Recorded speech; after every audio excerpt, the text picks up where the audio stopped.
How are you, Amelia? It's so great to hear your voice. Your energy is incredible and makes me miss you even more. Hopefully, I'll see you in Kentucky with the great Glenn Lundy, who I got to see in person as well. Got to see Glenn in person, and we may sound like Glenn, but you're much better looking. I just have to admit.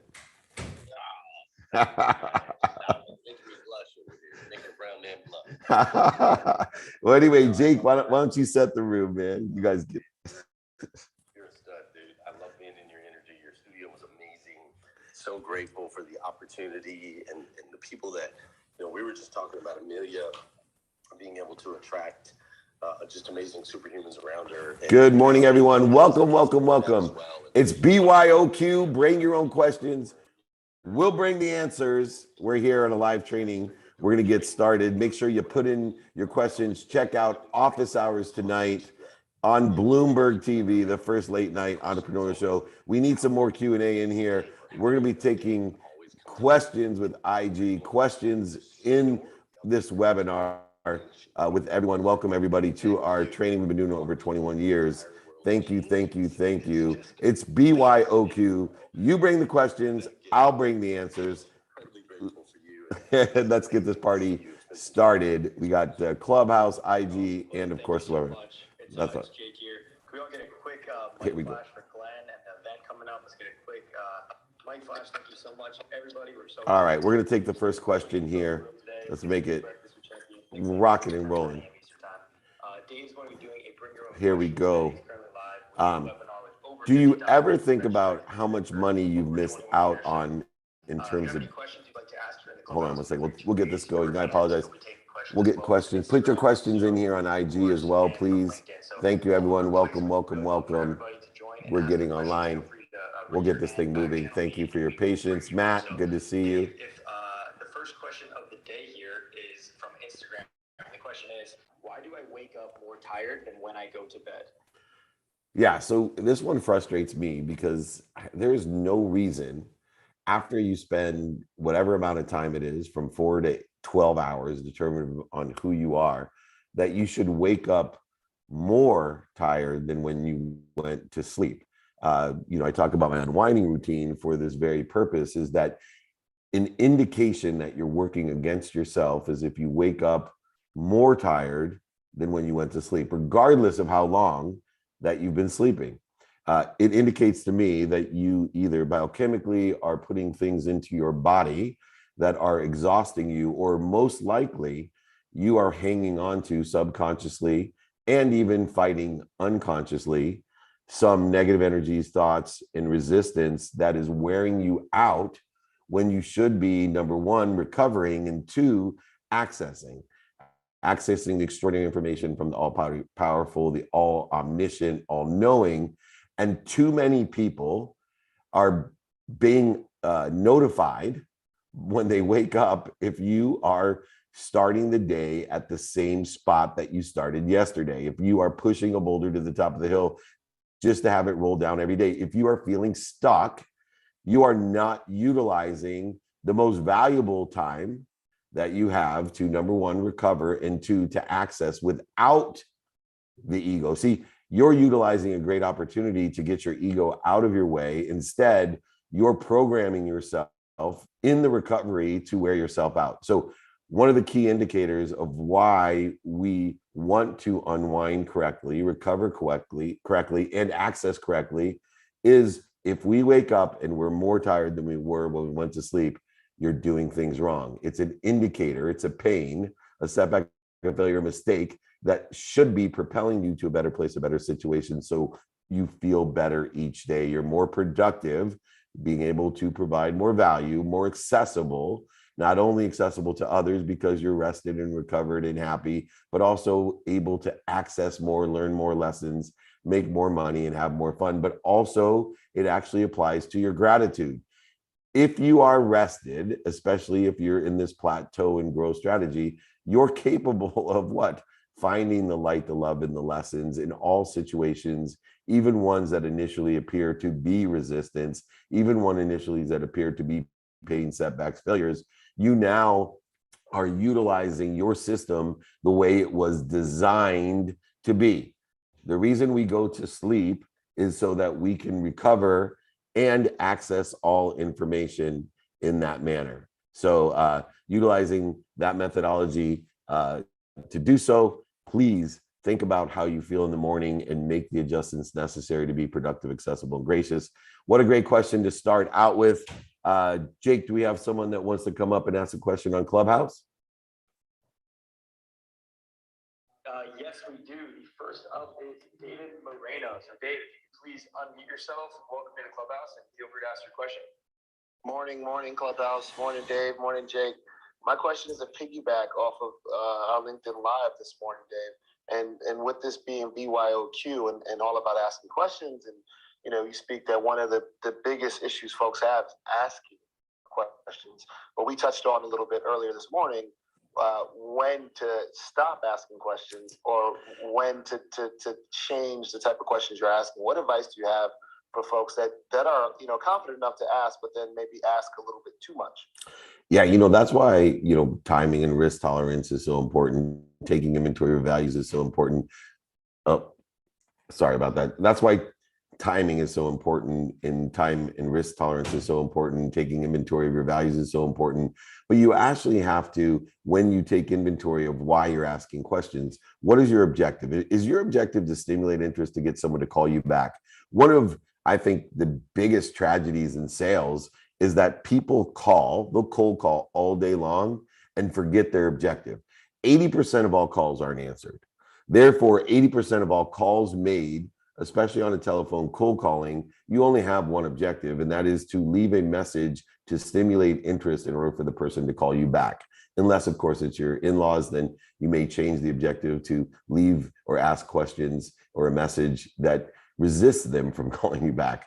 But most of the time, on that 80% of your activity that is just specific to doing business, then you have to hone in the questions in order to what? Get someone to call you back, or transition interest, or share a vision. When do we stop asking questions? When we have achieved the objective of gathering enough information in order to move to the next step or milestone in our own plan. And so many people ask questions with no purpose, with no objective. And they unfortunately create a vision that is not one in which would be efficient, effective, or statistically successful in the objective they have of asking the questions. So, for example, I have an open-ended template questionnaire that allows us specifically to pick an objective. Let's say that I was interested in solar and I wanted to ask questions with the objective of selling you solar, David. Then I would ask you a simple question. What are you doing today about solar? What do you think about solar? That any open-ended question where you start telling me what you think or what and where you are with solar. And then I would say, would it help you if I was able to provide you $200 saving on your electric bill and increase the value of your home 20%? Does that sound like something that would interest you? If we use the correct questions, we don't want to then, if the person said, that'd be great, we don't then want to say, well, what are you doing for home batteries? And did it? No. You already have them into a shared vision. Now you can utilize the credibility, emotional attachment, quantifying and articulating the reasons, impacts, and capabilities to articulate a value greater than what you're going to be asking for. So many people ask too many questions because they are so busy working or asking, they forget to meet their objective. And so make sure that you have an objective up front, and the questions that you're asking are open-ended and leading or closed in order to effectuate the result or objective that you set forth. Does that sound fair?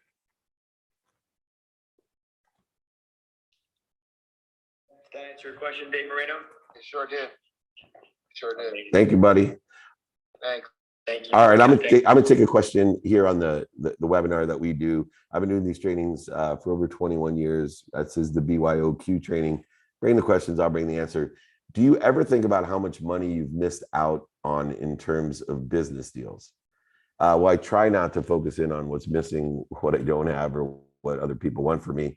But assessing improvement of, where and how I can make more money, help more people, and have more fun. Absolutely analyze where opportunities could be maximized further. And I obviously, like many, many other people, have missed out by not doing things at my potential or pursuing that potential many times. I've screwed up many deals. I mean, for goodness sake, I went bankrupt and lost everything in 2008, over $100 million. So I think about what can I do better? What did I do to attract this to myself? And what am I supposed to learn from it? And one of the things that I found was that I was not codifying opportunities that I had actually effectuated or executed on. And so for me, I utilize an overlap agreement in order to make sure that anyone, from my dentist to the realtor to the financial planners that I work with, to anyone, a car salesman, or even more importantly, other businesses that I may be more heavily involved with, that I codify the expectation of being able to refer business and get paid mutually for bringing business and receiving business from others. And this one mechanism has, reached almost to 8 figures now throughout the 10 years that I've been doing it, because I was sick and tired as I looked and said to myself, what did I do to attract this to myself? And what am I supposed to learn from it? I had a need to be offended and resentful for helping people. And, it's an amazing thing, this need to be offended. The other day, I was speaking in Las Vegas, and someone that I mentor in speaking was speaking before me, and I'm sitting backstage with Colleen, the president of my company, and she's been with me for, in fact, today's her birthday, so I don't want to tell you how long she's been, but happy birthday, Colleen, by the way. Everybody loves you. I hope you are celebrating and enjoying your special day. Remember, you are allowed to wish for more wishes. That's a fallacy. That's not true. So keep on wishing the multiple wishes, and may they all come true for you. Anyway, we were sitting backstage, and this person was speaking before me, was literally verbatim speaking parts of my speech. Be more interested than interesting, be kind to your future self, do good deeds, gratitude, forgiveness, accountability, effective communication. And I had a huge need to be offended. I'm sitting backstage thinking to myself, are you kidding me? I got to step on stage and re-engineer my entire speech because he's stolen, in my opinion, at that time, my speech. And I even went and looked through the curtain and gave him the stink eye, thinking, oh my gosh, I can't believe you're doing this to me.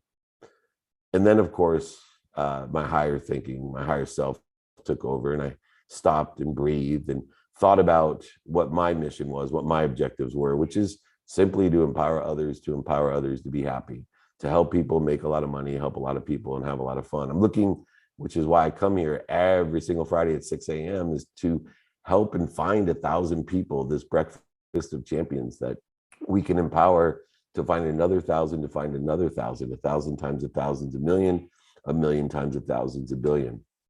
And I thought about it, and I said, isn't that funny? In the past, I would have ruined this relationship.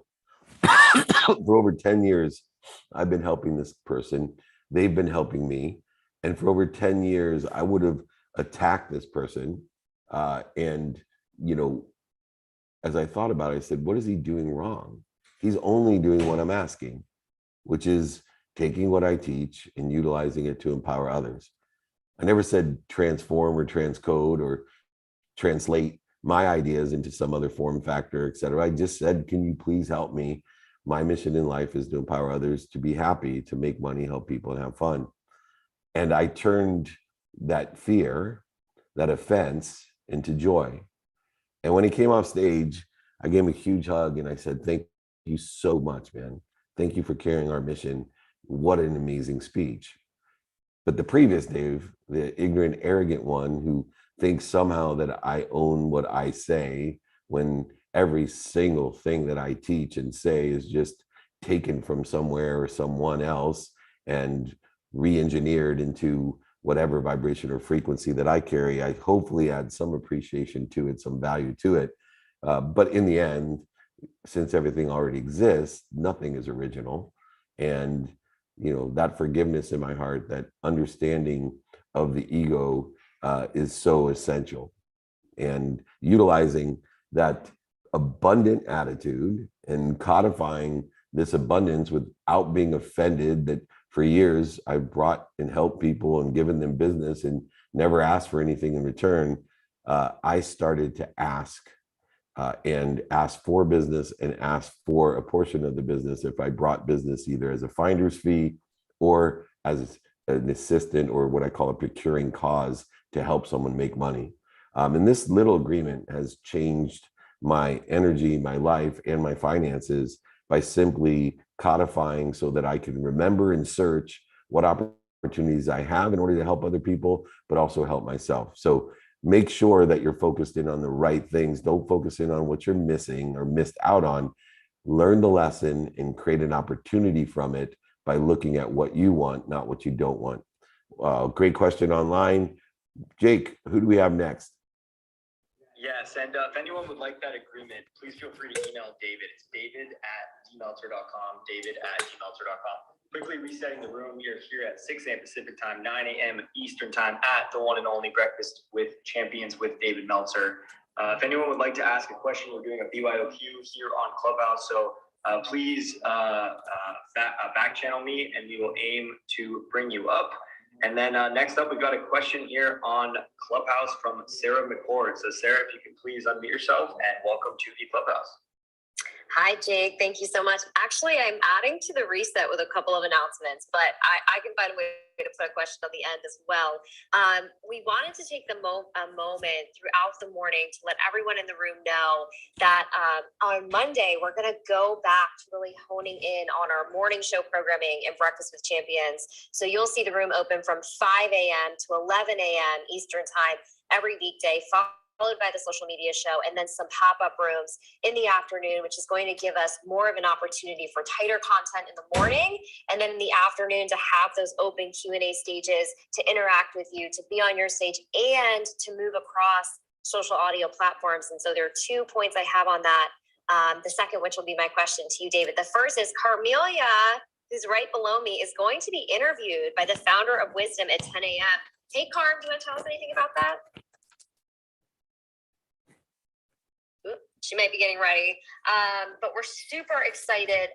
Wisdom is the latest social audio platform as our moderators grow on just throughout the space. It's super exciting to see. And on that note, my question for you, David, because you're such a leader in media and business and marketing, is that as you make moves and your programming evolves, how do you, kind of take your audience by the hand and bring them along with you so that they feel like they're kind of right in lockstep with you? What are some things that you've done over the years as your business has evolved, as the platforms you're on have evolved, to make sure that everyone feels like they're along for the ride and a part of that shared vision? I'm done speaking. That's a great question, Sarah, and thank you so much. And thank you for those announcements as well. I think that's an extraordinary opportunity for everyone. What a great move. It's interesting because the more content that you do, and the more that you expand and accelerate, you have to remember that everyone's not where you're at. And so the perpetual nature of content and the different platforms, we have to be very careful on modifying content to match the audience. So my content on TikTok is different than LinkedIn, is different than Instagram, is different than YouTube, is different here as well. And you're speaking not to an audience, but you're taking the first step to understand what an audience is listening for, and then serving that frequency to the audience for what they're listening for.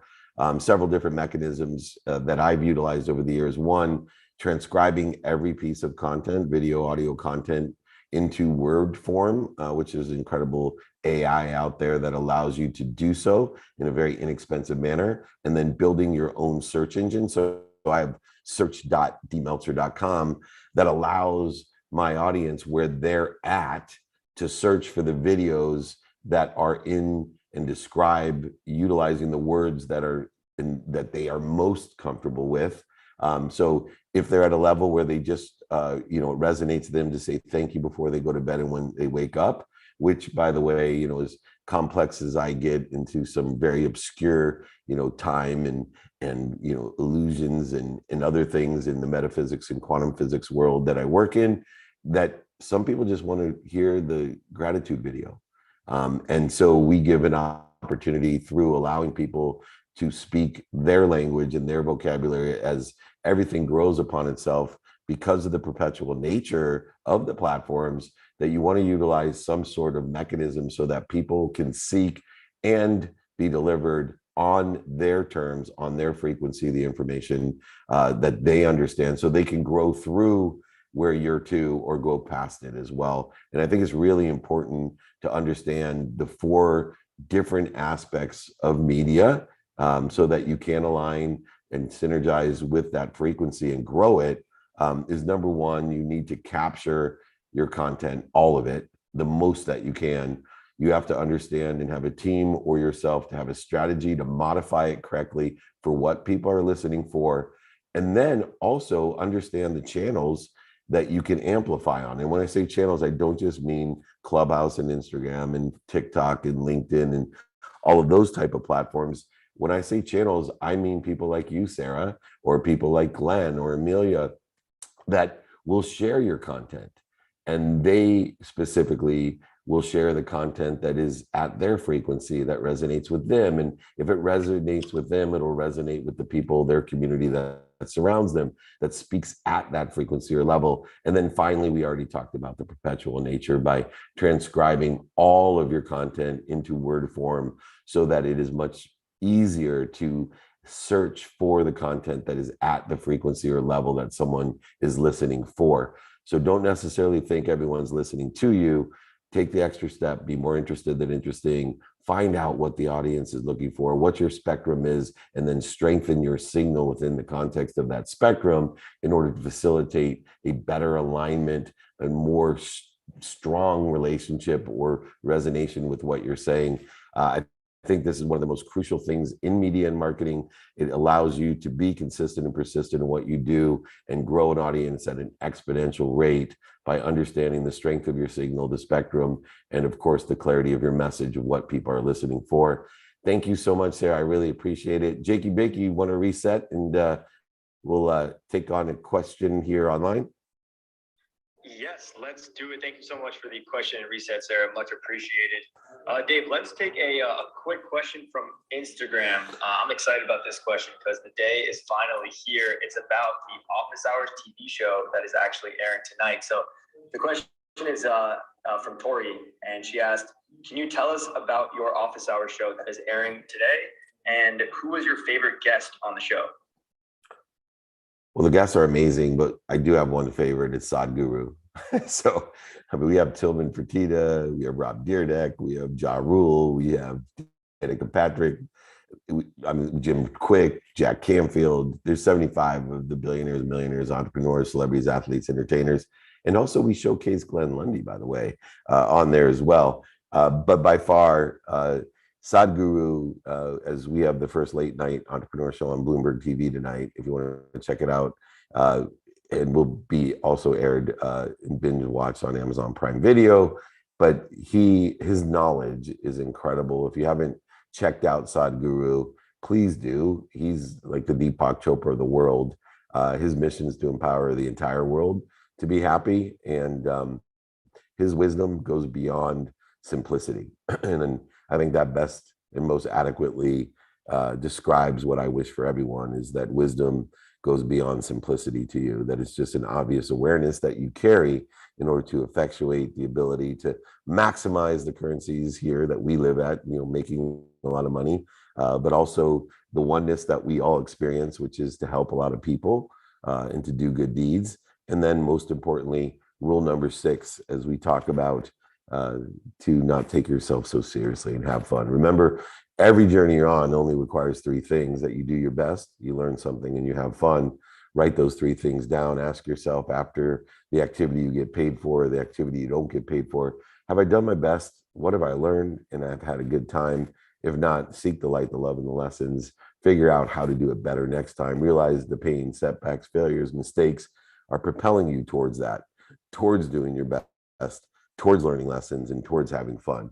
And that's going to be the most enjoyable part of pursuing your own potential. So please, in a shameless plug, from Jake and whoever that was online, thank you.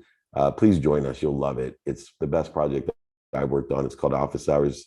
on Bloomberg TV and Amazon. Check it out. We have some extraordinary guests and lessons and a lot of fun as well. All right, Jake, let me take another question online. What's the difference between intention versus attention? I think is really important, because what you pay attention to and give your intention to equals the coincidences in your life. But you need to know what to pay attention to. Where are we putting our primary focus? Do you have a vision board? Do you think about your values? Do you think about who you can help and who can help you? Are you studying your time? Are you studying it with the lenses of productivity, accessibility, and gratitude? Your sleep, do you have a plan? Do you have an unwinding routine? Do you have a sleep coach? All of these things are attention. Attention is what we are focusing in on. Setting forth an objective, timing and risk tolerance in an investment is attention. But intention is what we think about it, what we say about it, what we do about it, taking in consideration these unconscious competencies that we have and genetic and energetic inheritance that we've received that is codified into our quantum being, into our DNA. These we can be aware of by what are the generational personality traits? What are the generational characteristics? What are the generational obsessions? What are the generational addictions that we have in order to effectuate our true intention? Because what we focus in on and what we give, think, say, do, and believe through the context of our genetic and energetic inheritance determines the coincidences in our lives. And this is where people say everything happens for a reason. Yes, it does. Those coincidences happen for a reason. And the reason is this is what you're focusing in on, and this is what you're giving your intention to.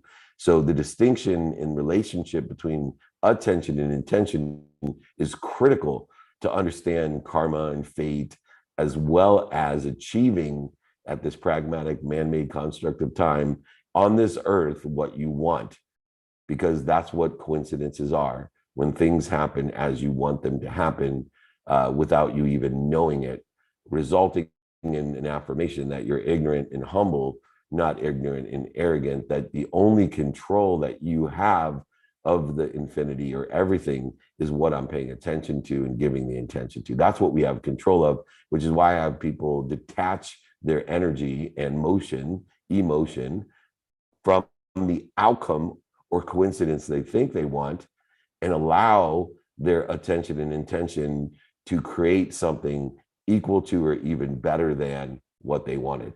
But you need to know what, who, and how by paying attention, and then you give it your intention of what you think, say, do, and believe, taking into consideration the genetic and energetic inheritance. Super critical in life, a super component of being happy, of making money, helping people, and having fun. Thank you so much. Great question here online. Jake, go ahead. Let's ask another question or get someone up here. Let's do it. And Dave, as you just said, detach your energy and motion, your emotion from the outcome. That was a great lesson. Thank you so much. Okay, next up, we've got a question here on Clubhouse from Gigi. So Gigi, if you can please unmute yourself and feel free to ask away. Welcome. Hi. First of all, happy birthday, Colin. And David, you talked about a lot of capturing and repurpose stuff, and now NFTs and blockchain actually gives you a way of doing that. Like you can see who has done something, what people are interested in, and you also are the embodiment of if you want to go fast, go alone. If you want to go far, go together. So I was wondering if you would use these tools to find those 1,000 people that will empower 1,000 people, that will empower 1 billion people. If you have any plans to use blockchain and NFTs or anything like that with your community, and congratulations on the show. Thank you so much. And yes, happy birthday, Colleen. I will not forget. It's interesting because, I crawl before I walk, before I run. And my strategy of being more interested than interesting, of finding people that sit in a situation that I want to be in, to understand blockchain, to understand NFTs, to understand crypto, and utilize and understand who the market makers are, what the market is, and where the margins lie.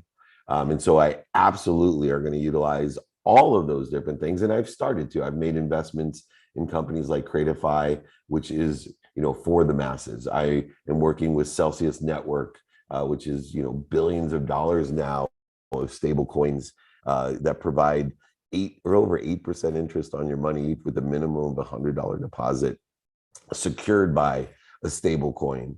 And with, an incredible entrepreneur, Alex Machinsky, if you haven't looked him up, he's amazing. He created VoIP, voice over IP.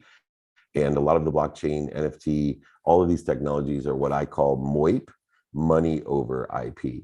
And the democratization of banking with the excessive fees and usury interest and other things that have been a commonplace within our financial institutions worldwide will be alleviated with these constructs. And I encourage everyone to find mentorship as I have. The knowledge that I have today, which is far greater than the knowledge that I had a month ago, comes from not me figuring it out. It's from mentorship, finding people like Alex Machinsky, like Mike Mamola, that are incredible scholars and understand how we validate, verify, how the blockchain itself creates a codification, like you said, a perpetuation of data throughout the entire sales cycle, while authentication is a huge component as well of blockchain and NFTs. So I encourage everyone, and feel free to reach out. I have many mentors in this space, but I think the bigger lesson, Gigi, for all of us, because technology moves so quickly and it's so powerful because of the reach, is that if you're not finding someone who sits in the situation you want to be in and asking them for help, you're not going to have time to learn about it before it's already built upon itself, aggregated upon itself, and accelerated so far that you'll have so much information and knowledge that you need, you won't be able to maximize the opportunity, align it with, or make it synergize with your own skills, your own knowledge, and your own desire. See, remember, that's the main construct of what we try to do when we're learning about this, is not just learning about it, but not just finding the mentors that sit in the situation we want to be, that can give us directions and understanding, but align it with your own skills, knowledge, and desire to figure out how you fit into the market, how you relate to the market makers, and for me, most importantly, how I can create the margins. And so those are the Meltzer M's for you in any type of new technology platform that we look for.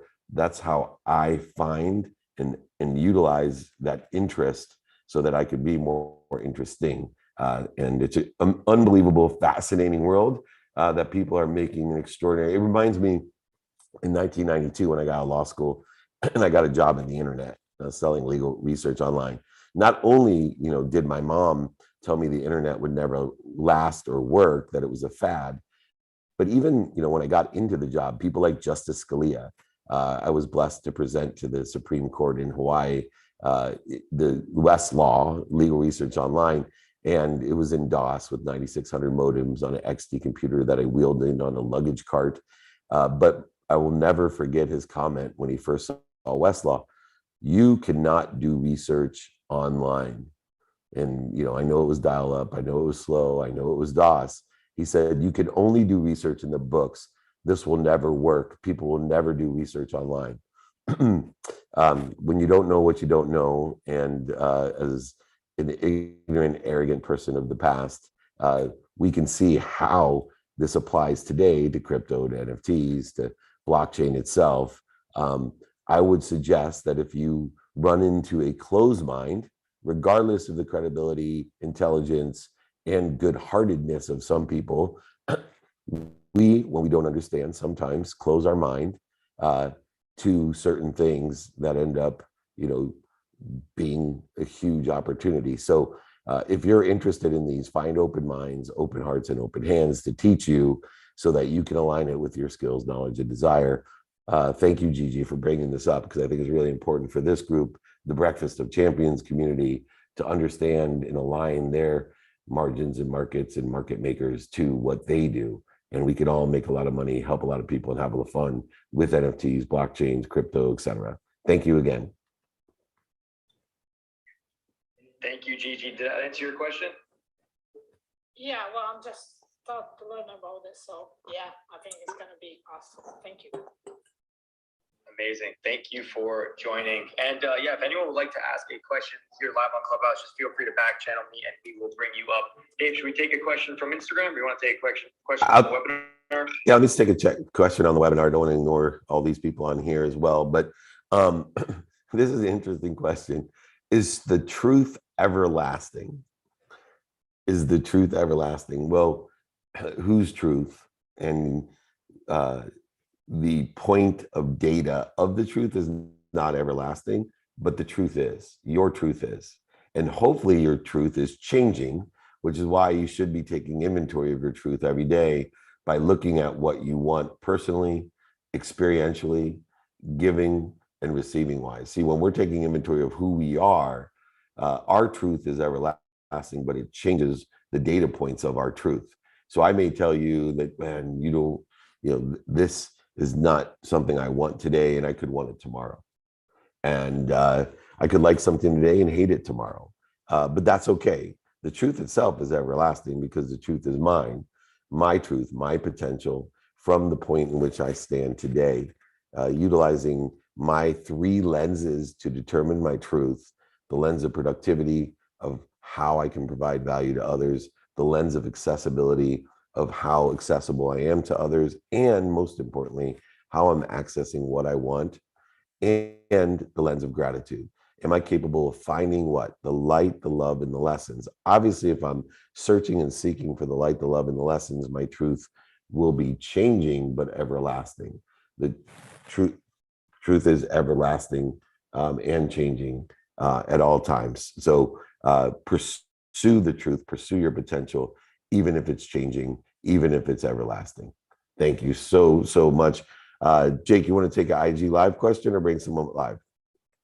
Let's take an IG Live question, and then next up on Clubhouse, we will be bringing up Mike Malola. So the question on IG Live, Dave, is from Formy Ninjas, and the question is, any big weekend plans? Is it good not to work on the weekends? What are your thoughts? Yeah, I don't believe in work. That's my thought, right? I believe in activity. I get paid for activity I don't get paid for. I also believe that we should have activity we get paid for every day, and we should vacation every day, a minimum amount of time. I believe that 2 minutes a day is worth more than 2 hours on a Saturday. And so in order to be effective, efficient, and statistically successful with my activities, activity I get paid for, activity I don't, my vacation, my sleep, I have to be consistent and persistent, because that's the nature, for me at least, that I believe the conscious continuum works on. What do I consciously do with the 5 senses that I have? Subconsciously reinforce with about 40,000 of the same thoughts every day, creating efficiencies through neural pathways that most importantly create a signal to my quantum being, my own genetics, my own personality, characteristics, all of the obsessions and addictions that I can utilize in order to be more productive, accessible, and gracious with my time. And so for me, one, the word work itself creates resistance. Work somehow, in my mind, has an energy of being hard. And so I would rather and prefer to look at things as activity aligned with my skills, my knowledge, and my desire, utilizing minimums and consistent behavior with non-negotiables. So some of my non-negotiables: number 1, a minimum of an hour a day on my health, a minimum amount of time with each of the most important people in my life, my wife, my 11-year-old, my teenage daughters, for example. I have 3 of them. They get a minimum, I said minimum, of 2 minutes a day. I asked for 5, they gave me 2. So if anybody, I know a lot of people request negotiation training from me. You're much better off going to my daughters. The most I got was 2. But those 2 minutes, like I said, are worth more than 2 hours on a Saturday. And I'm in constant, consistent connectivity with those most important to me. And as everybody knows that has heard me before, one of the best minutes that I spend a day is a minimum of 1 minute a day with my mom, re-engineering the relationship with my mom by telling her every day the 4 things that she wants to know that has healed our relationship immensely, extraordinarily. And that is: 1, I let her know I'm healthy. 2, I let her know I'm happy. 3, I let her know that I love her. And 4, I appreciate her, that she adds value to my life.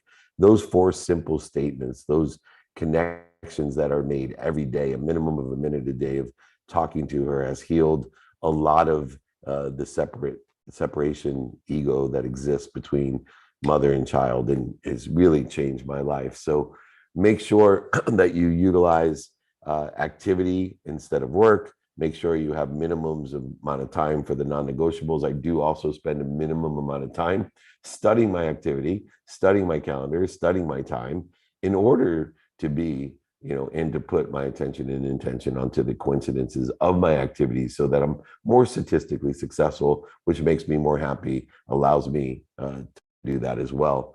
So hopefully we got the sound back up here and everybody can hear me. Jake, go ahead, reset the room. Thank you, Dave. And yes, the sound is good just on Instagram, which we will get fixed. So thank you, everybody. Resetting the room. This is the Breakfast with Champions, 6 a.m. Pacific time, 9 a.m. Eastern time, here with David Meltzer. We got about 20 minutes left. So if you'd like to ask a question here on Clubhouse, please back channel me, and we will aim to bring up as many people as possible. Dave, of course, is live as well on Instagram, on LinkedIn, on Facebook, and the Zoom training webinar he's been doing for over 21 years now. So thank you, everybody, for asking your questions. And Dave, if people want to learn negotiation training from your daughters, what's the best way to get in contact with them? Email me. If you want anything, just email me. I'm happy to help anybody. By the way, Jake, too, I know this sounds crazy and people think I'm crazy, but I'm willing to give 5 minutes to anyone. So if you want to set up a 5-minute call and you need me to be of service or value to you, please just set it up. Email me, david@dmeltzer.com. I'm happy to give anyone 5 minutes of my time. I got a 5-20 rule: 5-minute phone calls, 20-minute meetings and interviews. I do have exceptions, so people don't think I'm a complete robot, but that is a methodology that I've utilized, branded myself with, to help as many people as I can. So thanks again, Jake. Where we're going to take is Mike Momola coming up. Who's coming up now? Yes, next up we've got Mike Momola here on Clubhouse. So Mike, if you could please unmute yourself, and welcome to the Clubhouse. Good morning. Good morning. I'm having a bit of a connectivity issue. I hope you can. Congratulations, Dave, on Office Hours. Super excited for that tonight. Bloomberg TV and Amazon Prime. And I'm just bouncing from the hotel room walls over crypto and asking the right questions and going on this morning. So my question with regard to asking questions is this. I think with a lot of founders and a lot of individuals, entrepreneurs especially, it's difficult to mentally get to that place where they're able to ask their colleagues or others the questions that need to be asked, because they see that as a sign of weakness. And instilled in that, there's some fear. And, I think that what I've learned most from you is that that's necessary. You have to get through that, to ask questions, not only questions, but the right questions and the hard questions. How do you prepare people to ask those questions, to realize that, the foundation of courage is vulnerability, and you need to get through that to get to the next stage? Yeah, I'm glad you asked that question. So you need to practice. What I have found, and I was a horrible example, I never asked anyone for help. People ask me, how the hell do you lose over $100 million? Well, I didn't ask anyone for help. I thought I was in control. I lived my life with ignorant arrogance, not ignorant humility. And practicing humility is not easy because we have to get over a lot of fear, a lot of inadequacy, a lot of separation of either feeling superior or inferior. Both are separate feelings, both are ego-based resistance, both create void shortages and obstacles to what we want, because the easiest and fastest way to get what we want is find someone that has it and ask them for it, or ask them directions on how to get it at the very least.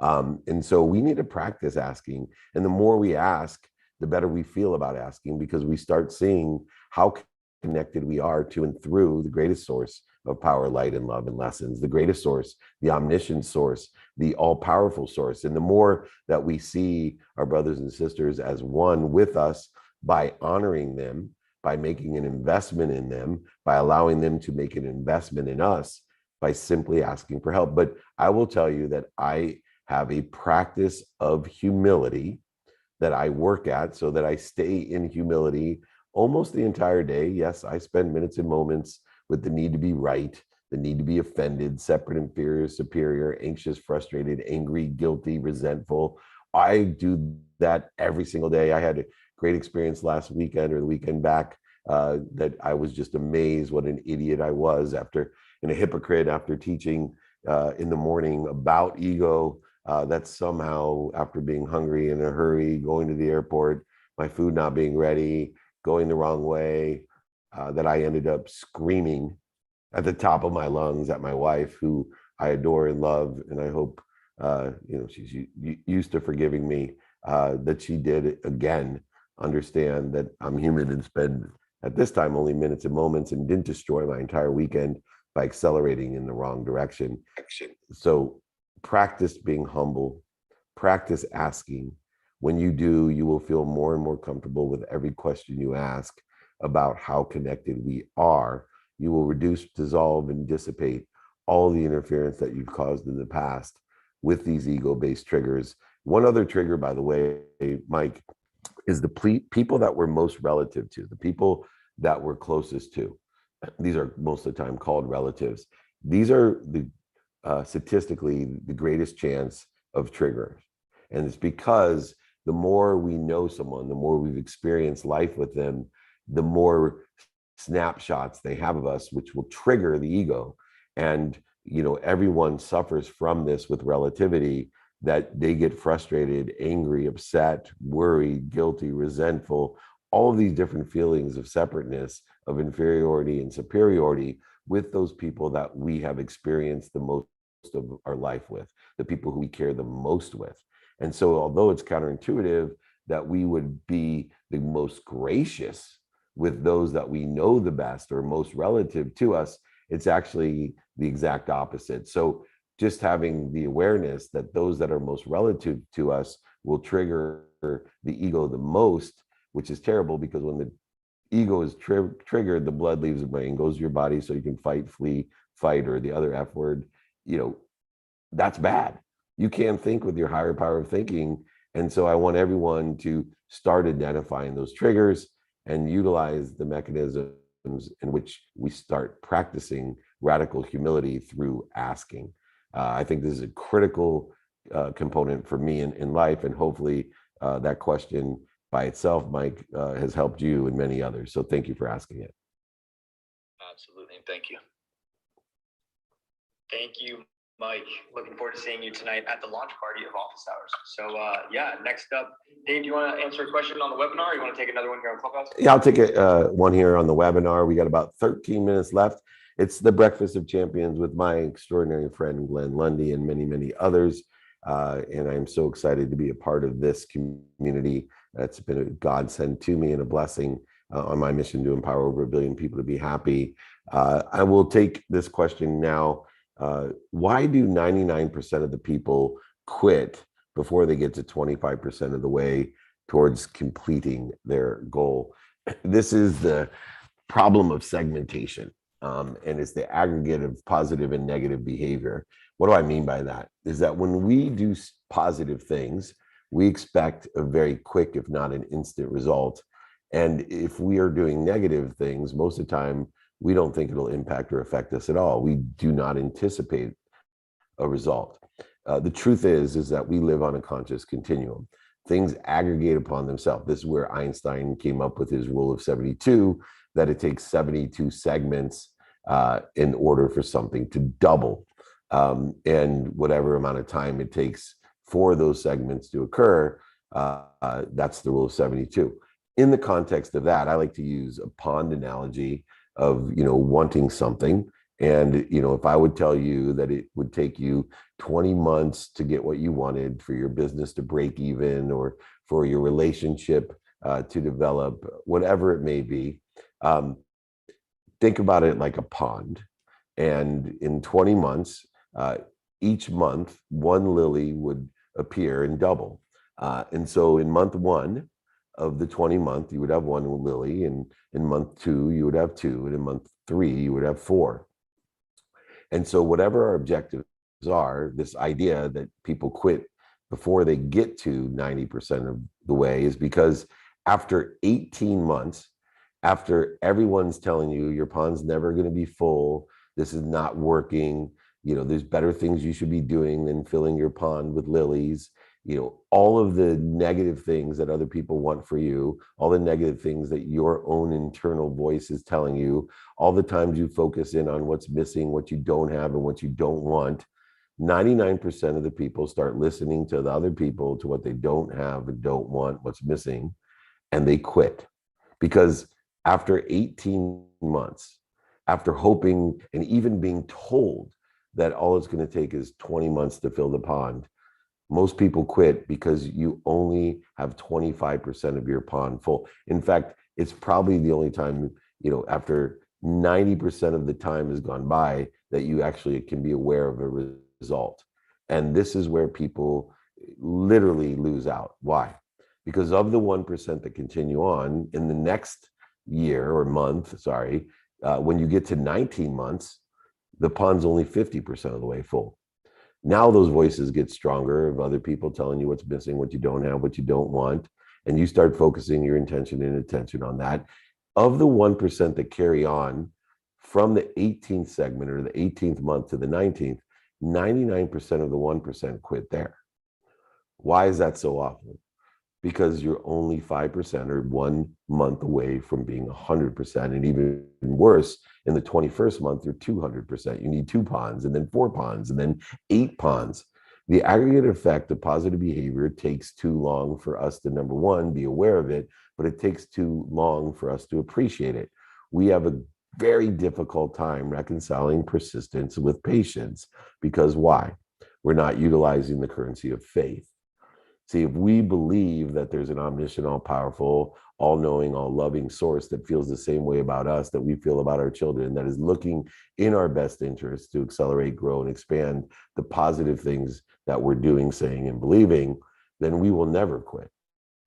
We will just evolve and utilize the pain, the setbacks, the failures, the negative voices, what's missing, what we don't want, to propel us to a better place, a better position, not to punish us, not to stop us, not to waste our time, emotion, and energy and money from something that we are pursuing and almost there, but yet we are incapable of understanding it because of this rule of segmentation, because of compound interest, because of acceleration. So if you enjoy the consistent, persistent pursuit of those 20 segments, if you enjoy the consistent, persistent pursuit of the potential of filling the pond and then having 2, 4, 8 ponds filled, if you enjoy the consistent, persistent pursuit and attach your emotions to that consistent, persistent pursuit, you will get there actually faster, but at the very least, you will get there. If you attach your emotions to the outcome, put attention and intention on what other people want, what's missing, what you don't have, you'll be one of the 99% of the 1% or 99% of the next 1% that quit and never get what they want. This is a crucial lesson to learn the laws of segmentation, compound interest, and acceleration. Remember, positive behavior will aggregate the same as negative behavior, and our incapability of being aware of that subtle growth and acceleration and aggregation should not be what starts or stops you. It should just be an indicator that you have a better place to be. So please don't quit. All right, Jake, we have 7 minutes. Reset the room. It's BYOQ. Everybody's bringing some great questions. Hopefully we're bringing some valuable answers. BYOQ, as you mentioned, Dave. Thank you for these incredible questions from everywhere. We've got, as Dave mentioned, 7 minutes left. This is the Breakfast with Champions, 6 a.m. Pacific time, 9 a.m. Eastern time. We've got, let's take a quick minute here. Please feel free to follow the people next to you. Follow the people on stage. We're really creating an unbelievable community here on Breakfast with Champions and here on Clubhouse. So take a quick second, connect with the people next to you, and let's create an incredible community. So next up, Dave, we've got a question here on Clubhouse. We've got a question from Danny F. So Danny, if you could please unmute yourself and feel free to ask away. Thank you all so much for having me.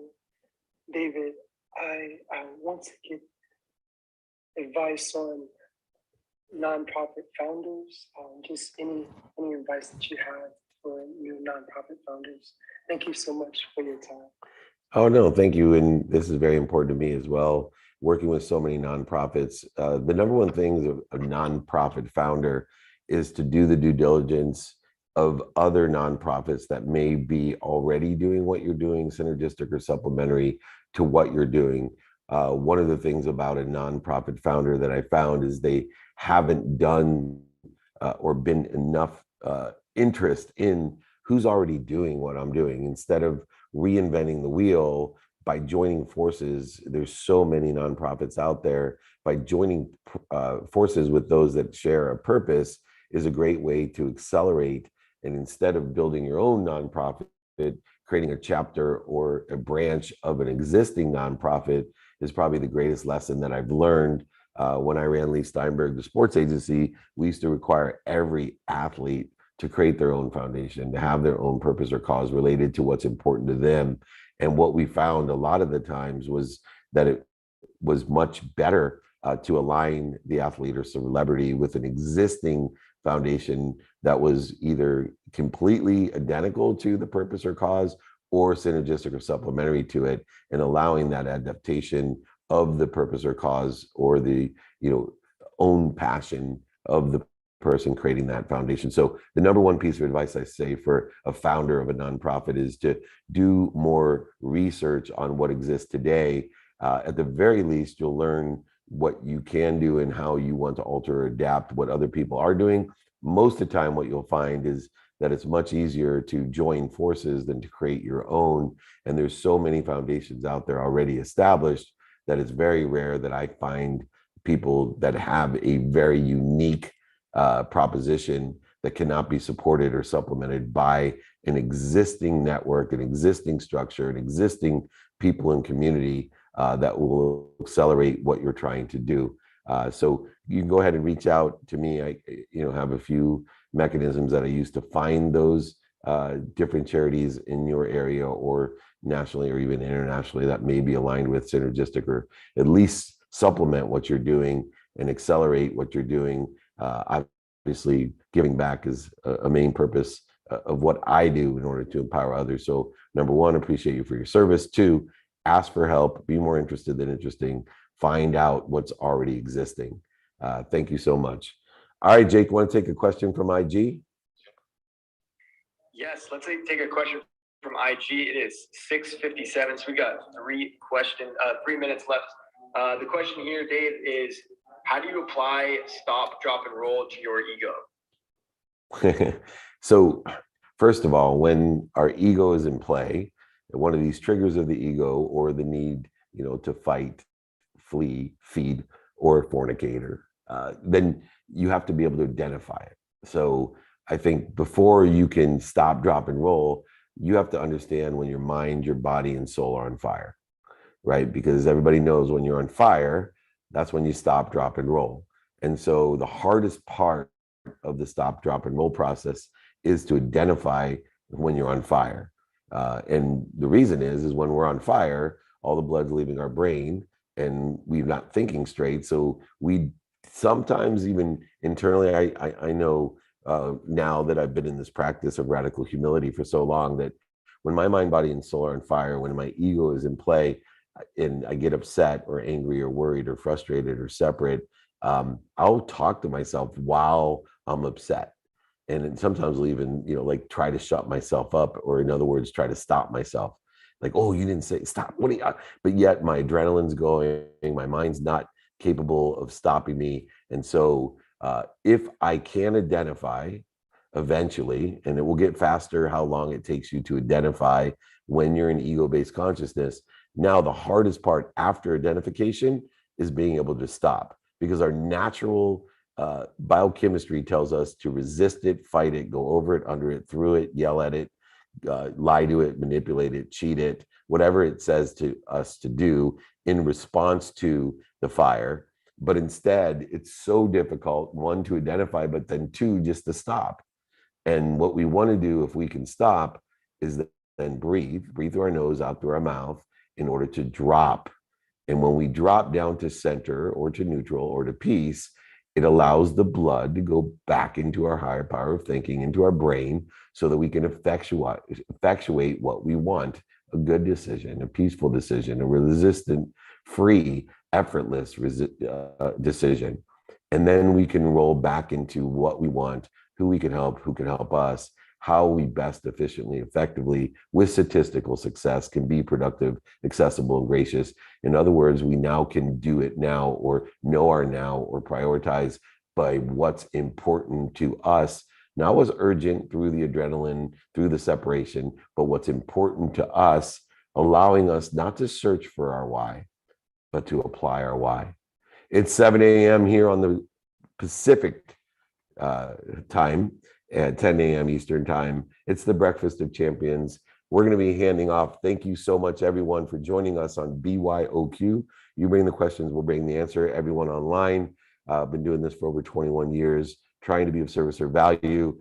I am gracious to have the opportunity every Friday at 6 a.m. Please join us tonight on Bloomberg Office Hours with incredible people, an incredible team, an incredible community. Happy birthday, Colleen. Glenn, Jake, please close down this segment and hand it off. Remember, everyone, be kind to your future self. Do good deeds. Feel free to reach out to me, david@dmeltzer.com. Thank you. Thank you, Dave. Can we get a mic flash? Thank you.